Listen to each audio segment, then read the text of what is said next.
Bien, a ver, antes de dar la nota, nosotros vamos a hablar en unos minutos ya, o vamos a darle la bienvenida a Pedro Yaranga. Él es experto en temas de terrorismo. Hay dos informes bastante importantes hoy en El Comercio que sería importante comentarlos, porque si algo intentamos hacer en los últimos días es saber quiénes son los malos elementos, ¿no?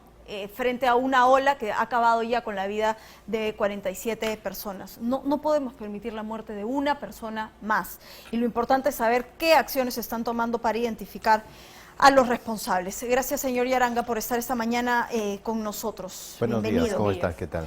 Bueno, por lo menos el reporte policial da cuenta de qué tipo de armas son las que han dejado heridos a los efectivos policiales. Hay 47 muertos, muchas personas heridas y todos nos preguntamos qué hace falta para detener a aquellas personas que resulten responsables de todo esto que está ocurriendo de ambos lados. Esa es una pregunta interesante. De hecho, que con las cámaras, también con el testimonio de algunas personas detenidas, ya se han ubicado a varias de estas personas que planificaron, que participaron. Sin embargo, no se les puede detener porque no están en delito de flagrancia. Es decir, con el código anterior se pudo haber detenido, pero con el nuevo Código Procesal Penal lamentablemente no. Lo que tiene que hacer el Ministerio Público es hacer toda la investigación en la carpeta fiscal, poner en conocimiento del Poder Judicial, y el Poder Judicial determinará la situación jurídica, pues probablemente la detención de estas personas. Ahora, señor Yaranga, hemos escuchado al general de la policía, el director del hospital de la policía, hacer una descripción terrible de las heridas que han sufrido algunos agentes policiales que fueron atacados con avellanas, con estos explosivos, que ya como pirotecnia son peligrosos. Imagínese usted que encima les han colocado más material explosivo para causar más daño. ¿Qué nos dice eso de cómo se están llevando estas manifestaciones? Me parece que el general no ha enfocado, digamos, detalladamente qué son estas avellanas. Las avellanas son estos cohetones de fabricación casera que se utilizan en fiestas patronales, pero no para atacar a la gente, sino para lanzar al aire, tener un sonido, igualmente algunos fuegos artificiales. En las fiestas de fin de año hemos visto pero varias. En este caso tiene otra particularidad. A estas avellanas lo han agregado otros adherentes, porque no estamos hablando de gente común y corriente de la calle. Puno es una zona, o sea, tanto Puno como Juliaca, una zona inundada por estos mineros ilegales. Por lo tanto, estos tienen una especialidad en el manejo. ¿Y tienen acceso a este material explosivo? Esto tienen cantidad. Entonces ellos lo han acondicionado a tal punto, por ejemplo, que una de estas avellanas impactó en la espalda de un policía y prácticamente lo ha reventado la columna. Eso está, o sea, prácticamente ese policía ya está prácticamente sentenciado a no recobrar completamente su movilidad. Probablemente que el resto de su vida lo va a pasar en silla de ruedas. Cosas como esas hay cantidad, o sea, entre los policías heridos. Entonces no se está enfrentando a cualquier manifestante. Y de hecho uno de estos informes a los que hacías referencia, Claudia, da cuenta de que ya se ha detectado algunos dirigentes que forman parte de estas actividades ilegales, la minería ilegal. Todo eso me parece que ahora ya está en proceso de investigación. Estos dirigentes se han reunido, pero hay que precisar que varios de estos dirigentes son amigos muy cercanos del expresidente Pedro Castillo, que venían continuamente a Lima a reunirse en Palacio de Gobierno, y también representantes de otros grupos. Y en Puno tenemos, aparte de la minería ilegal, el tema de FENATEP, que es parte de la Sierra Central igualmente. FENATEP es CONARE, y son partidarios del expresidente Castillo. Claro, estamos hablando de este sindicato de profesores que son afines al expresidente y que de alguna manera competían o se peleaban la territorialidad de alguna manera, por decirlo de alguna manera, con el SUTEL, ¿no? Ahora, y encima que varios de sus dirigentes también ya lo habían tomado el Ministerio de Educación, nada menos, ¿no? Sí. Hay una cosa que usted señala, ¿no? Detener en flagrancia a alguien es importante para una atención inmediata respecto de lo que estamos viendo a diario en diferentes escenarios. Si lo han detenido en el momento mismo de las protestas, eso es flagrancia. Sí. Esos siempre Pero van a... tengamos una lectura respecto de lo que por lo menos se está denunciando e investigando, ¿no? Y hablo nuevamente de estos dos informes hoy en El Comercio, porque hay un chat, el Aymarazo, que da cuenta de cómo es que diferentes personas se han estado organizando en Ilave para ir a quemar, ¿no? Instituciones. Pero hay otro informe que da cuenta de la historia precisamente de un supuesto minero ilegal detrás de las protestas en Madre de Dios, que tiene además lazos con el congresista Bellido, que ha ido a visitarlo a su oficina. Pero la denuncia es grave porque lo que dice este informe es que él estaría cobrándole cupos a los mineros para financiar estas movilizaciones. Y él está identificado, él es Bruce Elwis Apaza Vilcapasa y lidera el Comité de Lucha en la región de Madre de Dios.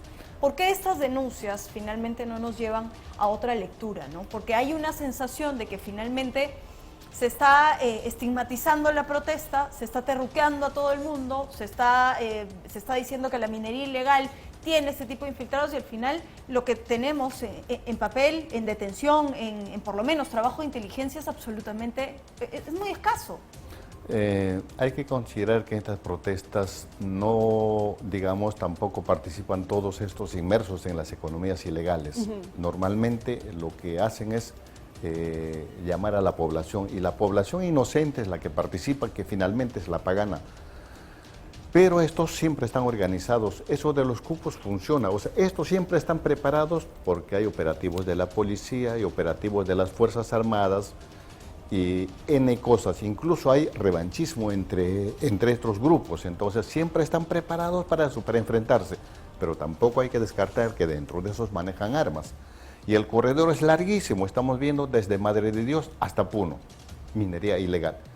Y hay que diferenciar la minería ilegal de la minería artesanal o la pequeña minería. La pequeña minería y la artesanal son los que están en proceso de formalización. Primero, respetan el medio ambiente y están continuamente evaluados. La minería ilegal son aquellos que están situados en sitios prohibidos y encima utilizan insumos químicos a diestra, siniestra, como el mercurio, y la contaminación del ambiente, del agua, es total. Estos son estas personas que, de acuerdo a un libro publicado por Desarrollo Humano, financiado por Konrad Adenauer, que es edición del año, o sea, una edición reciente, el narcotráfico que estaba en el primer lugar pasó al tercer lugar, y en el primer lugar ya está la minería ilegal del oro, de estas personas que tenían carta abierta en el gobierno del señor Pedro Castillo. Y en el segundo lugar, ojo, sorpresa, es la trata de personas.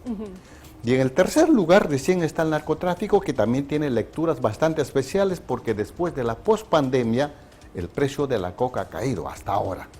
No está tan bien, pero ha caído. De modo que, de hecho, que también del Perú están sacando bastante droga, pero ya no es tanto como antes. Y más bien el negocio de estas economías ilegales, como el oro ilegal, es la que está tomando el primer lugar, incluida de la trata de personas. Y ahí el resto viene, pues, el contrabando, la madera ilegal, entre otras cosas, ¿no? Ahora, estamos hablando de actividades de las llamadas economías ilegales que anteceden al gobierno del señor Pedro Castillo. Sí, el señor Pedro Castillo ha jugado con las expectativas de muchas personas, incluidas las de estos ilegales, a las que seguramente les debe haber garantizado algún tipo de impunidad. Ojo que en la campaña de la segunda vuelta del señor Pedro Castillo, todas estas economías ilegales participaron de una forma conjunta. Lo que actualmente están activando es todo eso, es decir, perdieron el poder. ¿Y cuál es la especialización que tienen estas personas cuando pierden el poder? Destruir.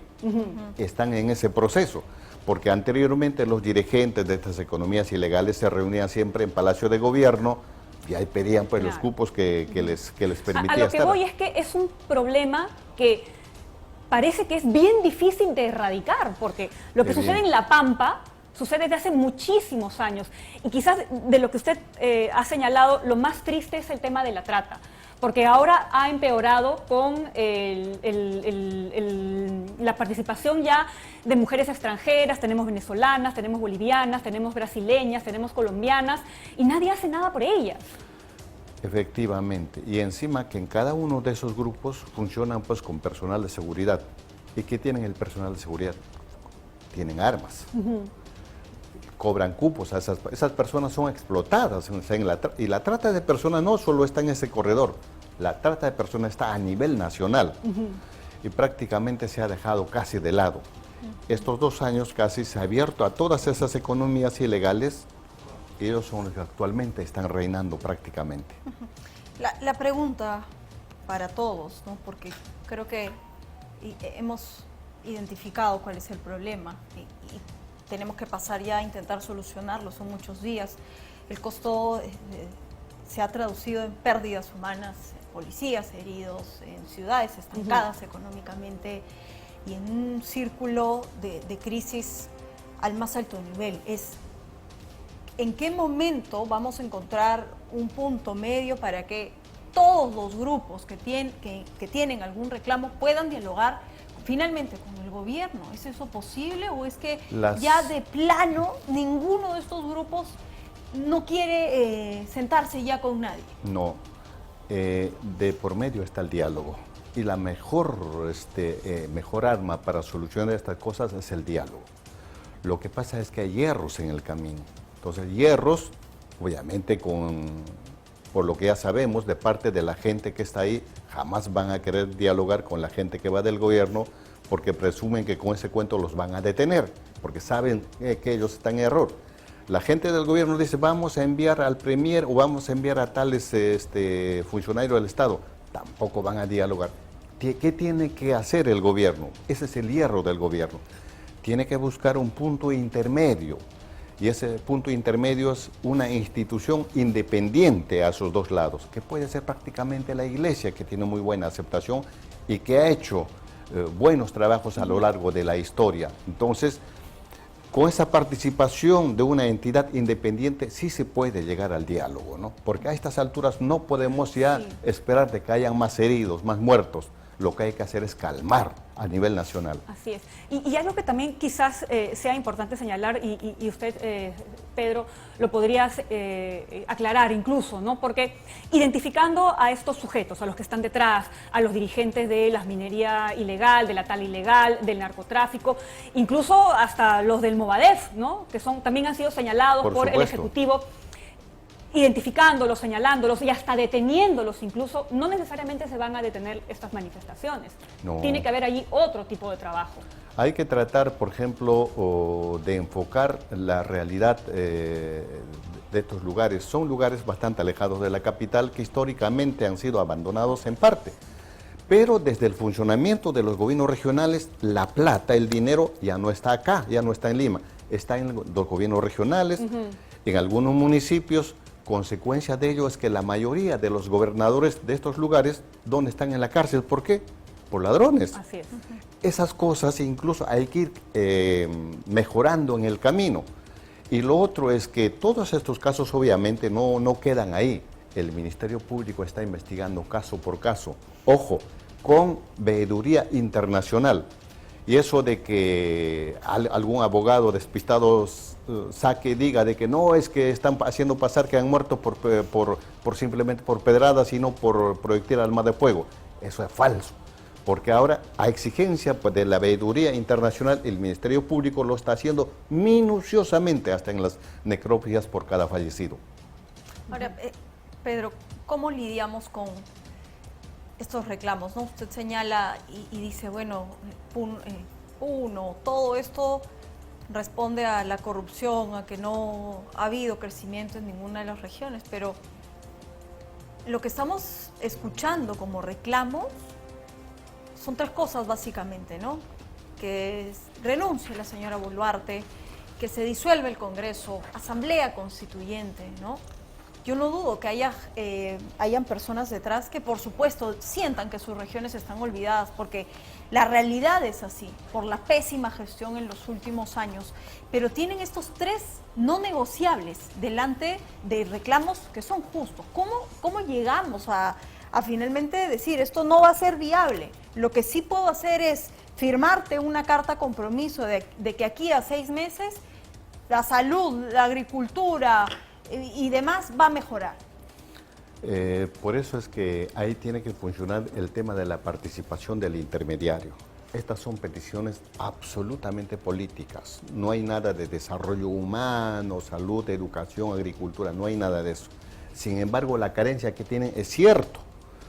Entonces, ahí el mediador tiene que funcionar y luego el gobierno igualmente explicar. Y obviamente esta es una gran oportunidad para, digamos, arreglar internamente ese funcionamiento. Cómo fiscalizar mejor a los alcaldes, cómo fiscalizar mejor, por ejemplo, a los gobernadores regionales. Ni siquiera estoy hablando por la calidad de obra, sino estoy hablando solamente a la capacidad de ejecución. Lo básico, que es buena gestión. Lo básico. Ahora, a ver, Pedro, ¿quién es? Porque hablamos mucho de hay que buscar un intermediario, ¿no? Ayer vino, ya ni recuerdo el nombre del congresista, y él proponía que sea la iglesia que vaya a mediar, ¿no? Entonces, ¿es la iglesia la voz autorizada para en este momento servir de mediador? Cada lugar, es decir, esa intermediación no es genérica, cada zona es específica. Digamos, en algunas zonas los más llamados serán los gobiernos regionales o los gobernadores regionales electos, que creo que medianamente están actuando muy bien. En otros lugares serán otros sectores, pero en este caso, como de Puno, yo creo que tranquilamente podría funcionar la iglesia. Y esos claro, a veces, esos son los hierros que en el paso también comete el Ejecutivo. Lo que hemos visto, al menos de parte de los gobernadores regionales en Cusco, en Arequipa, en Puno, es que se suman más bien a estos pedidos políticos que no son viables, ¿no? O sea, ellos tampoco dan ninguna salida. Yo he escuchado, por ejemplo, en el caso de Ayacucho, que es un señor que también tiene problemas, pero me parece que en su caso sí, su participación es totalmente válida, ¿no? ¿Qué aprovecha él? Que tiene carencias, ¿qué necesita? Recursos. Y eso es lo que inmediatamente solicita y está informando a su pueblo. Eso es funcional. Bueno, aquí están algunas ideas, ¿no? Que los gobernadores regionales... Ahora, en el caso, por ejemplo, de las investigaciones, digo, el Ministerio Público va a tener que responsabilizar, de hecho, a estas personas que planearon las protestas. Tienen responsabilidad penal directa. A los asusadores, a quienes participaron a través de las cámaras, pero también la responsabilidad política. Bueno, ya por lo menos la fiscal de la Nación ya tuvo un pronunciamiento respecto de abrir esta investigación para el tema de los fallecidos. El tema de los fallecidos, ¿no? Yo quiero preguntarte por esto, ¿no? Sí, se tiene que zanjar el tema, no solo asumiendo responsabilidad política, encontrando a los asusadores, pero también las familias de los civiles heridos y fallecidos exigen y están por supuesto que en todo su derecho, porque un bono no resuelve el asunto, no podemos hacer borrón y cuenta nueva y ya toma tu bono, porque eso no calma el dolor y se necesita entender qué fue lo que pasó. ¿Y qué probabilidad hay de que esto sea factible? Porque yo ando mencionando una cifra, ¿no? Del 2003 acá hay 167 personas muertas en manifestaciones, todos civiles. Ninguna familia a la fecha ha recibido justicia, solo compensación económica. ¿Cuán probable, mejor te paso la pregunta, es que un policía o un efectivo pueda delatar a otro y decir, él fue el que disparó? ¿No? Porque es la única manera, la responsabilidad penal es personal. Pero ojo, eso en parte está bien, pero yo creo que las instancias internacionales no van a investigar por ese lado, sino más bien a qué obedeció. La responsabilidad política. ¿Quién tomó la decisión? Política. La responsabilidad política. Yo creo que más es por ese lado. Claro, porque hay órdenes que se pudieron haber dado, pero hay órdenes que también se pudieron haber desobedecido. Así es, así es. Entonces, lo otro, el tema, por ejemplo, de los familiares, sean de los policías, sean de los civiles, yo creo que es necesidad de hacer toda una evaluación, porque cada caso es especial. El caso de Ica, por ejemplo, por lo menos de 2 casos he conocido que los familiares tienen hijos menores. ¿Quién va a ver por esos hijos menores? Y hay personas que han fallecido que claramente no estaban participando ni siquiera de la manifestación. Hay un señor que estaba tratando de atender a un herido, está el caso de este estudiante de medicina que también estaba tratando de atender a un herido, estaba una señorita que se fue a hacer compras, una menor de edad. Entonces esos casos también tienen que analizarse. En una analizarse. convulsión de esta naturaleza nadie sabe qué viene, de qué lado viene. Puede venir una bala, puede venir una avellana, puede venir una pedrada. Entonces uno a veces está pues en un medio de que no sabes de dónde viene el enemigo. Entonces los paganos son los pobladores inocentes. Bien, Pedro, gracias por estar hoy con nosotros. De verdad que no podemos permitir, Pamela, abrir siempre la jornada con una noticia como esta, ¿no? Estamos hablando de que ya van 47 personas muertas y de que esto se ha convertido en un círculo del que no salimos. Así que gracias, Pedro. Lo que hay por que estar cerrar, acá. yo creo que es siempre llamando al diálogo, a la reconciliación con nuestros conciudadanos. No podemos esperar más que salgan más heridos, más fallecidos por cualquier lado. Así es. Así Y creo es. que es una hora en que también el Ejecutivo tiene que reflexionar. Ellos no pueden hacer el diálogo, pero consulten a otra persona que sepa mejor. Que para mí en este caso puede ser, no sé, puede ser la iglesia, puede ser alguna institución, a lo mejor una institución extranjera, pero hay que intentar hacer más diálogo. Bien, muchas gracias, Pedro, por haber venido el día de hoy. Vamos a estar pendientes entonces de qué cosa vaya a ocurrir el día de hoy con estas movilizaciones. Pero vamos a ver también